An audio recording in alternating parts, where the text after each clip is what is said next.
ကတော့ဝိညာဉ်မကြီးအဲ့လစ်ပါဒီနေရာဟာလွန်ခဲ့တဲ့နှစ်ပေါင်းများစွာကသူနဲ့သူသားလေး6ထဲကိုအတူတူခုန်ချခဲ့တဲ့နေရာဟောင်းပေါ့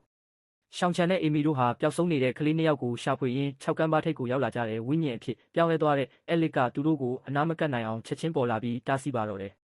ဒါပေမဲ့ညီမလေးရှောင်းလီကတော့ဘာကိုမှမကြောက်ဘဲဝိညာဉ်မကြီးစီကိုပဲတန်တန်မတ်မတ်ရှောက်သွားနေခဲ့တာပါရှောင်းချန်ကရှောင်းလီလေး6ထဲပြုတ်မကြအောင်အသေးအတန်ပြေးဖမ်းလိုက်တဲ့အခါအဲ့လစ်ကအရန်ဒေါသထွက်သွားပြီးရှောင်းချန်ရဲ့မျက်နှာကိုလက်နဲ့အတင်းညစ်ပြီးတက်ဖို့ကြိုးစားပါတော့တယ်ရှောင်းချန်အသက်အန္တရာယ်ကြုံနေရချိန်မှာအေမီကအိတ်ထဲကနေအဲ့လစ်ရဲ့သားရင်းလေးရဲ့အယိုးစုကိုထုတ်ပြလိုက်ပါတယ်ဒါကိုမြင်လိုက်ရတဲ့ဝိညာဉ်မကြီးဟာနူးညံ့တဲ့မိခင်တယောက်အတွင်းချက်ချင်းပြန်ပြောင်းသွားခဲ့ပါတယ်အဲ့ဒီချိန်မှာရှောင်းလီကမမလို့လှမ်းခေါ်လိုက်တဲ့အတန်ကအဲ့လစ်ကိုဝမ်းနည်းမှုတွေကြားကနေပြန်လည်နိုးထလာစေခဲ့ပြန်ပါတယ်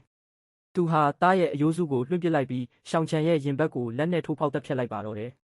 အဲ့ဒီနောက်မှာတော့ညီမနှစ်ယောက်လုံးကို6ထဲကိုအတင်းခေါ်သွားဖို့ကြိုးစားပေမဲ့အမဖြစ်သူကတော့အေမီရဲ့လက်ကိုအတင်းဆွဲထားပြီးလွတ်မြောက်သွားခဲ့ပါတယ်။နောက်ဆုံးမှာတော့အဲ့လစ်ဟာရှောင်းလီကိုခေါ်ပြီး6ထဲကိုခုန်ချသွားခဲ့ပြီးလက်ပြကလေးတွေအဖြစ်ပြောင်းလဲသွားပါတော့တယ်။6ကမ်းမပေါ်မှာတော့ကျန်ရစ်သူ3ယောက်ဟာခြေကွဲစွာနဲ့ပဲတယောက်ကိုတယောက်ဖတ်ထားရင်းစသိမ်းသွားပါပြီ။